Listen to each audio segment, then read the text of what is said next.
మొన్న పోల్ వ్యవహారం, నిన్న వర్గీకరణ రచ్చ. ఇవాళ అసంతృప్తి సెగలతో తెలంగాణ కాంగ్రెస్ కల్లోలంగా మారిపోయింది. రోజుకో ఇష్యూతో ఇంటర్నల్ పాలిటిక్స్ పీక్స్కి చేరాయి. అంతా కలిసే ఉన్నామని బయటకు చెబుతున్నా ఇలా రోజుకో వ్యవహారం సీఎం రేవంత్కి తలనొప్పిగా మారినట్లు తెలుస్తోంది.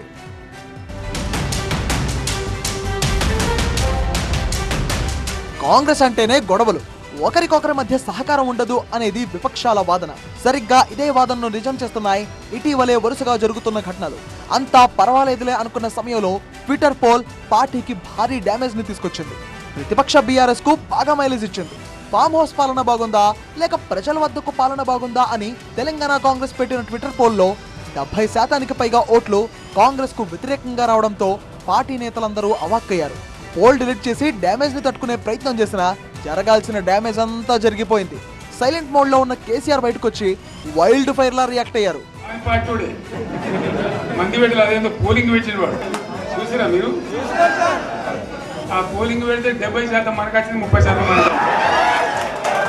పోల్ పంచాయతీ ముగిసిందనుకునే లోపే మరో వార్ తెరపైకి వచ్చింది. ఎస్సీ వర్గీకరణపై సంపత్, వివేక్ మధ్య నువ్వా నేనా అన్నంత ఫైట్ జరిగింది. వర్గీకరణపై మేనిఫెస్టోలోనే ఉంటే పార్టీ లైన్ దాటి మాట్లాడడం ఏంటని వివేక్ సహా ఎవ్వరు ఇలా చేసినా క్రమశిక్షణ చర్యలు తీసుకోవాల్సిందే అన్నారు సంపత్. కాంగ్రెస్ పార్టీ మేనిఫెస్టోలో వర్గీకరణ పెట్టినాము.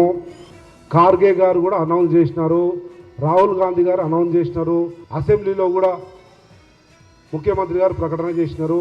వీటన్నిటికీ విరుద్ధంగా ఎవరైనా కానీ, వివేక్ కావచ్చు, వివేక్తో పాటు ఎవరున్నా కానీ వారు కాంగ్రెస్ పార్టీకి వ్యతిరేకంగా మాట్లాడిన వాళ్ళే కాంగ్రెస్ పార్టీ క్రమశిక్షణ చర్యలు తీసుకోవాలి అని చెప్పి స్పష్టంగా మా అధికారిక పిసిసి సమావేశంలోనే నేను డిమాండ్ చేసిన, దానికి కట్టుబడి ఉన్నా. తానెక్కడా పార్టీ లైన్ దాటలేదన్నారు చెన్నూరు ఎమ్మెల్యే వివేక్ వెంకటస్వామి.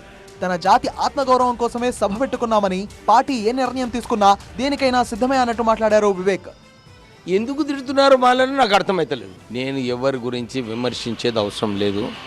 వారి ఆలోచనలు ఏముందో వాళ్ళు చేసుకొని, నా ఆలోచన ఏముందో నేను దాని ప్రకారంగా పోతా. నేను ఎప్పుడు కూడా కాంగ్రెస్ పార్టీ లైన్ దాటలేదు. మా జాతి సెల్ఫ్ రెస్పెక్ట్ చాలా ఇంపార్టెంట్. మా జాతి సెల్ఫ్ రెస్పెక్ట్ కోసము నేను ఏదైనా చేయడానికి సిద్ధంగా ఉన్నా. ఇక తాజాగా కాంగ్రెస్ పార్టీ ఎమ్మెల్యేలు హైదరాబాద్లోని ఓ హోటల్లో రహస్య భేటీ కావడం ఒక్కసారిగా పార్టీలో హీట్ పెంచింది. ఓ మంత్రి తీరుపై ఎమ్మెల్యేల అసంతృప్తి వ్యక్తం చేశారు. ఓ కీలక మంత్రి తమను పట్టించుకోకుండా తమ నియోజకవర్గాల్లో భూములు రెగ్యులర్ చేసుకుంటున్నారని వారు ఆగ్రహం వ్యక్తం చేశారు. నిజామాబాద్, ఉమ్మడి మహబూబ్ నగర్, వరంగల్ కు చెందిన మొత్తం 8 మంది ఎమ్మెల్యేలు రహస్యంగా భేటీ అవడంపై టీపీసీసీతో పాటు సీఎం రేవంత్ కూడా అలర్ట్ అయ్యారు. ఎమ్మెల్యేల భేటీపై ఆరా తీశారు. మంత్రులు ఎమ్మెల్యేల మధ్య సమన్వయం కుదిర్చే ప్రయత్నం చేశారు. మరోవైపు ఇది టీ కప్లో తుఫాన్ లాంటిదని, సమస్యను మంత్రికి చెప్పాలనే ఓ హోటల్లో భేటీ అయ్యారన్నారు ఎంపీ మల్లు రవి. తప్పుడు ప్రచారం చేయొద్దని కోరారు ఆయన. ఐటీసీ కోహినూరులో డిన్నర్ ఇస్తున్నారంటే ఒక 8 మంది మా ఎంపీలు, అందులో నాగర్ కర్నూలు ఎమ్మెల్యే కూడా ఉన్నాడు, ఇతర ఎమ్మెల్యేలు కూడా ఉన్నారు. అక్కడ పోయారు, తిన్నారు. ఆయనకు ఒక చిన్న పని ఉందంటే అది మనం అందరం పోయి మంత్రి గారితో మాట్లాడదామని చెప్పారు. ఇది టీ కప్పులో తుఫాన్ లాంటిది. దీంట్లో ఏ రకమైనటువంటి వాస్తవం లేదు. దీన్ని తీవ్రంగా ఖండిస్తున్నాం.